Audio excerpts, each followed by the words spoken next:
ada satu sosok tubuh berbungkus dengan muka yang terbakar dan berdarah-darah sedang duduk di antara dua kawan dia dekat belakang tu. Hai guys, selamat datang semula ke cerita hantu, kisah yang kau tak tahu.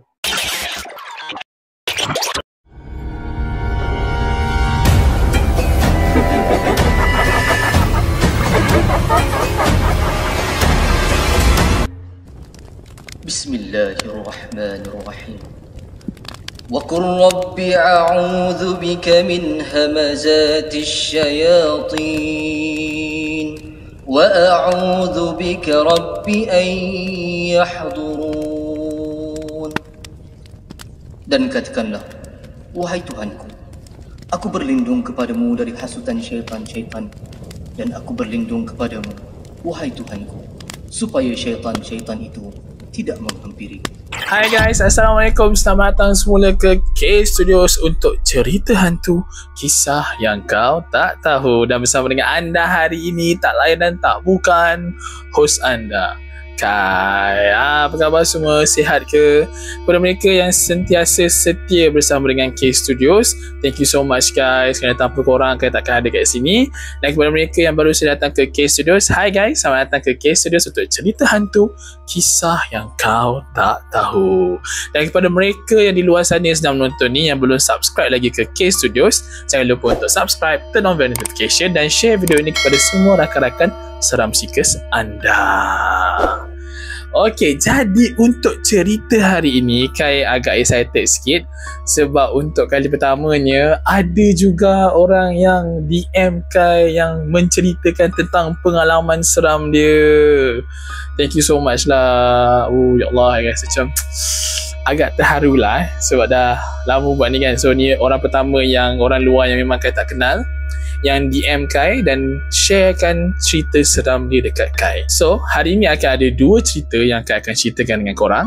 Satu cerita daripada pendengar setia dan penonton setia K Studios, dan satu lagi adalah kisah tentang kejadian yang berlaku dalam keluarga Kai yang diceritakan oleh makcik Kai sendiri. Jadi kepada mereka yang luar sana, tunggu apa lagi? Ambil earphone korang, ambil popcorn, ambil air, dan let's go. Kita selami cerita seram untuk hari ini. Okey, baik. Untuk cerita yang pertama ni, Kai akan bagi tajuk ni sebagai penumpang berbungkus. Untuk cerita yang pertama ni, kisah ini dikongsikan oleh salah seorang daripada penonton setia K Studios yang bernama Wan, yang menceritakan kejadian di mana dia ditompang semasa dalam perjalanan untuk pergi ke Alostar. Okey. Jadi cerita ini berlaku pada tahun 2019. Sewaktu tu Wan dan juga lagi 3 orang kawan dia ni nak balik daripada KL ke Alostar. Jadi ni ada kan cerita pada hari kejadian tu, dia dan kawan-kawan ni semua agree untuk gerak pada waktu malam, lebih kurang jam 11 malam macam tu. So Wan cakap diorang ni memang suka gerak balik pada waktu malam sebab mungkin pada waktu malam tu tak banyak kereta dan mudahlah untuk dia drive pada malam tu. So jadi lepas dah packing barang apa semua, dah masuk dalam bonet apa semua, diorang pun teruslah naik kereta dan juga bergerak menuju ke Alostar. Okey, jadi semasa dalam highway tu keadaan semua tak ada apa-apa masalah, everything lengang, okey, tak ada benda-benda pelik sangat yang berlaku. Tapi dah selepas 2 ke 3 jam Wan ni memandu kereta di highway tu pada jam lebih kurang jam 2 pagi, di mana kawan-kawan ni semua dah tidur dah dekat belakang. Dan semasa itu Wan dah menghampiri ke satu terowong yang dalam 20 km akan masuk ke kawasan Menora yang dicakap dengan Kai lah. So pada masa tu jam telah menunjukkan waktu lebih kurang 2 ke 3 pagi macam tu. Kawan-kawan si Wan ni semua dah tidur. So dia memandu dalam keadaan yang okey, tak ada masalah apa semua. Tiba-tiba dalam dia tengah memandu kereta tu, dia terhidu satu aroma yang sangat busuk, yang di mana bau tu macam datang dalam 10 saat macam tu, dan lepas tu bau tu hilang. So pada masa tu si Wan ni fikir macam, oh adalah kot member aku yang melepas ni time tidur ni, tu yang baru semacam ni. So dia fikir macam tu lah, dia tak fikir yang bukan-bukan lagi time tu. So dia pun tengoklah ke cermin sisi belakang, nak check lah kok ada member yang dah bangun ke apa kan. So bila dia tengok, semua masih lagi tidur dengan nyenyak. So dua kawan dia ni duduk kat belakang, yang seorang lelaki ni duduk dekat sebelah dia sebagai co-pilot lah. Dan co-pilot tu pun tidur juga. So dia seorang dia sekarang tengah memandu kereta. So macam dia masih lagi fikir benda tu datang daripada kawan dia. So dia macam abaikanlah benda tu, macam ignore lah. And then dia pun mandu lagi seperti biasa. Lepas dalam 10 minit ke 15 minit macam tu, tiba-tiba bau busuk tu datang lagi. Kali ni dia kata bau busuk yang datang tu bukan sekadar bau busuk saja, tapi bau busuk yang datang sekali dengan bau hanyir.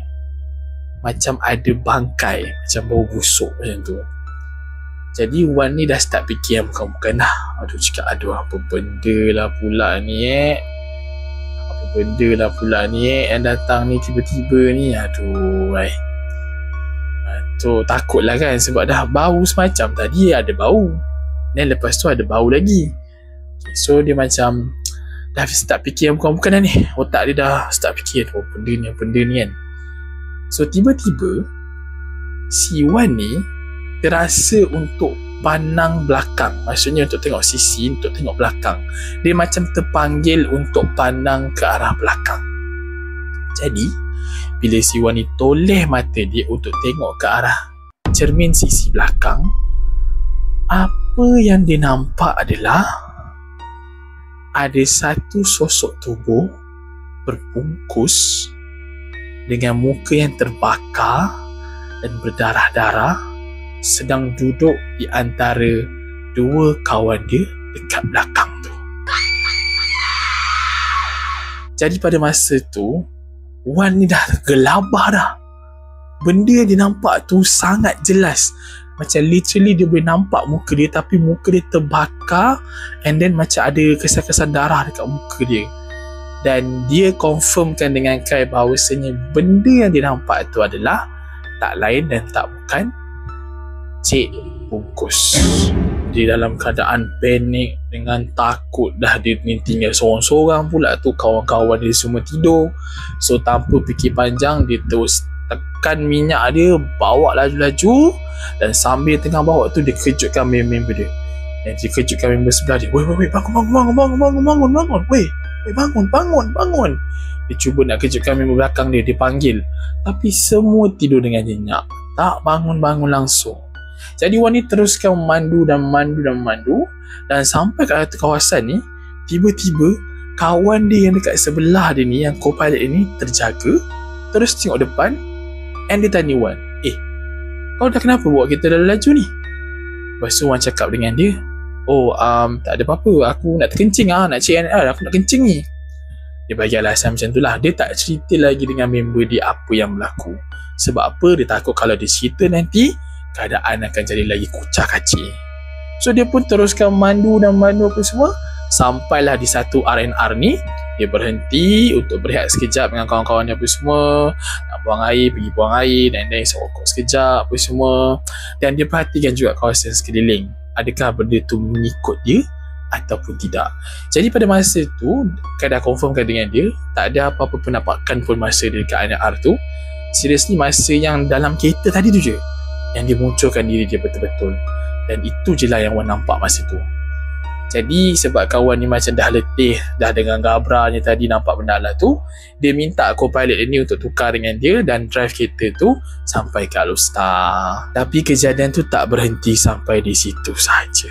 Bila diorang ni semua sampai ke rumah diorang dekat Alostar ni, diorang sampai dalam pukul 6 pagi. Diorang pun turunkanlah semua barang-barang daripada kereta dan bawa masuk dalam rumah. Jadi pada masa tu, si Wan ni cakap dengan salah seorang member dia. Dia kata, aku ada benda nak cerita, tapi kejap lagi lah, kita tunggu Akil dengan Man naik. Sebenarnya masa dekat highway tadi ada benda jadi sebenarnya, tapi aku tak boleh nak cerita time tu. So kita tunggu dia naik lagi, aku cerita dengan kau apa jadi. So lepas dah settle lah kat barang apa semua tu, dah masuk rumah, si Akil dengan si Man ni pun naik atas. So tiba-tiba salah seorang daripada kawan si Wan ni pun cakap lah, kau tahu tak, tadi masa aku tengah tidur tadi, aku rasa macam aku ni kena empap.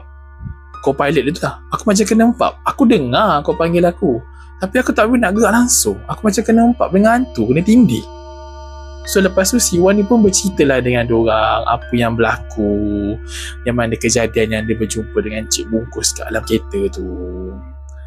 Dan walaupun dah settle semua benda tu, diorang dah balik rumah mereka ni diganggu 3 ke 4 hari yang berikutnya, di mana bila waktu malam akan datangnya bau hanyir. Lepas tu bila kawasan tangga nak naik ke atas tu nanti akan dengar bunyi ketukan. Dan terus berterusan diganggu. Tapi Alhamdulillah sekarang ni semua dah okey. Sebab apa?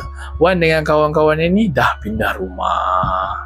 Dan gangguan tu berhenti sampai situ sahaja. Bahaya betul lah bawa highway malam ni Jadi pada mereka yang drive pada waktu malam tu, tolong berhati-hati, bawa perlahan-lahan. Kalau boleh, kalau seorang-seorang tu bacalah apa yang patut. Dan kalau korang dengan kawan-kawan, make sure co-pilot korang bangun, supaya korang tak kena benda tu seorang-seorang. Ajak sekali kawan-kawan biar kena sekali. Jadi itu tadi cerita yang dikongsikan oleh salah seorang penonton di K Studios tentang penumpang yang berbungkus. Untuk cerita yang kedua ni pula adalah cerita yang berlaku semasa arwah nenek Kai masih hidup lagi. Dan cerita ni diceritakan oleh makcik Kai sendiri. Dan Kai bagi tajuk cerita ni sebagai Dijemput Tetapi Dihalang. Okey, jadi kejadian ni berlaku sewaktu di mana arwah nenek Kai sedang dirawat di hospital. Di hospital mana, korang tahulah hospital mana kan, korang tahu KST mana. So pada masa tu makcik Kai ni menjaga arwah nenek Kai ni dekat hospital lah. Dan semasa tu keadaan arwah nenek Kai pada masa tu agak tenat dan sangat-sangat lemah, sebab masa tu dia baru lepas operation lah. Jadi ward yang diduduki oleh makcik Kai ni dan juga nenek Kai ni adalah di kawasan ward lama dekat hospital tu. Dan pada malam tu adalah merupakan malam mana berlaku ni kejadian yang sangat pelik, yang kita sendiri pun tak boleh nak difikirkan akal kita sendiri. Jadi pada malam tu, semasa makcik Kai sedang menuju arwah nenek Kai ni untuk tidur apa semua, di mana arwah nenek Kai masih dalam keadaan tenat, makcik Kai kata tidurlah mak, tidurlah. Tidur, dia peluk nenek Kai tu, dia peluk, and then dia tepuk, dia kata tidurlah mak, tidur. Mungkin sebab lepas operation kan sakit lagi, so mungkin bius dah habis dan dia tak mampu nak tahan kesakitan lepas operation tu. So agak susah lah untuk arwah nenek Kai ni tidur. Jadi sewaktu dia tengah tepuk-tepuk nenek Kai ni, tiba-tiba dekat bahagian tingkap yang ada dekat dalam wad tu, terbangnya seekor burung hantu berwarna hitam dan besar bertenggek dekat tingkap tu. Dia hanya duduk dekat situ dan hanya memerhatikan kawasan sekeliling. Jadi masa ni makcik Kai dia dalam keadaan mamai lah. Dia macam nak tertidur dan mata dia dah macam nak tertutup apa semua, tapi dia nampak lah burung hantu tu ada dekat situ. Jadi selepas beberapa minit lepas tu, burung hantu ni tiba-tiba terbang masuk ke kawasan wad tu, dan dia terbang mengelilingi kawasan area katil nenek Kai tu, dan dia terbang berdekatan dengan kipas. Jadi lepas dia terbang tu, dia terlanggar kipas shilling tu, dan burung hantu tu tercampak masuk ke dalam bilik store yang ada dekat situ. Jadi makcik Kai ni daripada mengantuk tu macam, apa benda tu? Okey tak tu? Burung hantu tu okey tak? So dia panggil lah pembantu wad ni, kata ada burung hantu masuk lah, dia termasuk dekat dalam bilik store tu. Bilik store tu dia termasuk dalam bilik store tu, cuba kita tengok. So diorang pun pergi tengok, memang ada burung hantu tu. Dia besar betul, warna hitam. So diorang ambil dan diorang tangkap. And then bila je diorang tangkap, tiba-tiba ada bunyi ledakan yang sangat kuat, macam Boom! Bunyi macam tu. Kuat gila, macam ada orang jatuhkan beribu-ribu biji goli dekat atas zinc. Macam petir, kuat gila. Dan bekalan elektrik dekat Watt tu tiba-tiba semua terpadam. Dan masa tu backup power je yang ada. So keadaan masa tu macam agak malap dengan lampu generator, maksudnya dengan lampu backup yang ada tu. So lepas daripada tu, 1 Watt tu jadi panik. Semua staff nurse apa semua berlari cari backup power sebab ada yang menggunakan alat oksigen yang menggunakan elektrik kan. So kalau tak adanya elektrik tu, macam mana nak support diorang punya oksigen tu kan. Memang tengah kecoh lah time tu. Dalam pada kecoh tu, so makcik Kai ni masih lagi dengan arwah nenek Kai ni. Dan di sini adalah bilik store dan sebelah sini adalah kawasan surau. Apa yang dia nampak lepas tu adalah dekat kawasan surau tu tiba-tiba keluarnya satu sosok tubuh yang bercahaya, berpakaian sangat cantik, sangat lengkap, menuju perlahan-lahan ke arwah nenek Kai. Dan apa yang makcik Kai cakap adalah apa yang dia nampak tu sebenarnya adalah wujud arwah Atuk Kai yang telah pun meninggal dunia. Al-Fatihah buat arwah Atuk Kai. Dia nampak sosok tubuh arwah Atuk Kai sedang berjalan perlahan-lahan menuju ke katil arwah nenek Kai ni. Dan bila dia sampai ke situ, dia tenung arwah nenek Kai. Dan pada masa tu, tiba-tiba roh daripada arwah nenek Kai ni keluar daripada badan, duduk di sebelah arwah Atuk Kai dalam keadaan yang sangat cantik, sangat bersih, sangat suci. Seperti macam dia ni dah datang untuk jemput arwah nenek Kai ni balik. Maksudnya dijemput pulang untuk pergi ke alam sana. Tapi pada masa tu, Pakcik Kai ni halang. Dia kata, tolong ba, jangan ambil mak ba, tolong jangan ambil mak, tolong jangan ambil mak ba, nanti dulu ba, jangan ambil mak dulu ba, tolong. Merayu-rayu, menangis-nangis, minta jangan ambil arwah nenek Kai untuk dibawa pergi. Dan lepas dia merayu tu apa semua, macam arwah Atuk Kai ni pandang Makcik Kai tu, dia mendengus, yang dengusan yang memang marah sangat. Dia macam macam tu. Dia memang marah sangat. Dan dia pun bergerak perlahan menuju ke surau tu balik. Dan bunyi dentuman yang sama tu berulang lagi. Bam! Bunyi lagi sekali. Dan tiba-tiba semua lampu hidup balik. Dan pada masa tu Makcik Kai macam, apa benda yang berlaku sebenarnya ni kan? Apa benda yang pelik berlaku ni? So masa tu dia tengok dekat arwah nenek Kai. Dan pada masa tu dia pegang arwah nenek Kai. Arwah nenek Kai dah sejuk. Muka dah pucat, tak ada darah apa semua, memang dah sejuk. So dia kejut, mak, bangun, bangun. Dia kejut apa semua, sampai staff dan doktor semua dah datang tengok dia kan. Sebab macam dah tak sedarkan diri. Dan memang badan dia dah sejuk. Tahu masa tu dah dia dah tak ada lagi. Makcik Kai kejut juga. Bangun. Dan tiba-tiba terdengar satu bunyi nafas macam macam tu daripada mulut arwah nenek Kai. Dan lepas tu muka dia yang pucat tu tiba-tiba berubah jadi merah dan badan dia jadi panas balik. Dan pada masa tu arwah nenek Kai pandang Makcik Kai dan cakap, tadi bapak kau datang kan nak ambil aku, tapi kau halang aku kan? Kau halang dia kan? Lepas tu arwah nenek Kai tidur. Kejadian tu sangat pelik dan dia tak pernah cerita dengan sesiapa sekalipun apa yang berlaku pada waktu tu. Tapi dia cerita dengan Kai hari tu, dan Kai minta izin untuk dia kongsikan lah benda ni dengan penonton-penonton K Studios. Satu kejadian yang sangat unik, yang sangat pelik. Kai pun kalau ada dekat tempat tu, Kai tak tahu nak buat apa sebenarnya. Dan Kai tak tahu sama ada Kai nak percaya ataupun tidak. Tapi daripada cara dia cerita tu, Kai tahu cerita ni betul-betul berlaku. Tapi itu pelan pada korang, kalau korang nak percaya ke tak. Tapi itulah kejadian yang berlaku sewaktu arwah nenek Kai sedang tenat kat hospital dulu.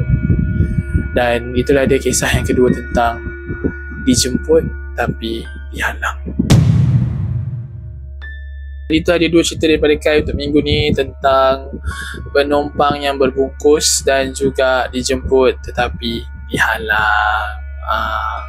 Jadi harap kepada semua pendengar-pendengar K Studio yang tengah mendengar cerita Kai ni, untuk minta sedekahkan Al-Fatihah kepada arwah nenek Kai dan juga arwah Atuk Kai, kedua-dua sekali, sebab dua-dua dah meninggal.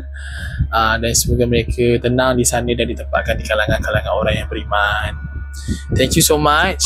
Segala keajaiban yang berlaku atas dunia adalah atas kehendak Allah SWT. Kita hanya mampu menjalani kehidupan kita sebaik mungkin. Jadi itulah dia dua cerita. So macam mana? Okay.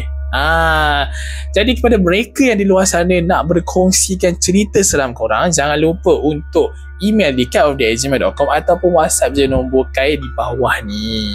Korang boleh share semua cerita seram korang dan Kai akan ceritakan cerita seram tu dalam setiap episod K Studios yang akan datang untuk segmen Cerita Hantu, Kisah yang Kau Tak Tahu. Jangan lupa tinggal komen di ruangan bawah sebagai tanda sokongan. Dan thank you so much kerana support Kai sehingga hari ini. Korang memang the best. Dan semoga kita berjumpa lagi untuk next episode yang akan datang untuk Cerita Hantu, Kisah yang Kau Tak Tahu. Okay, bye bye guys. Assalamualaikum.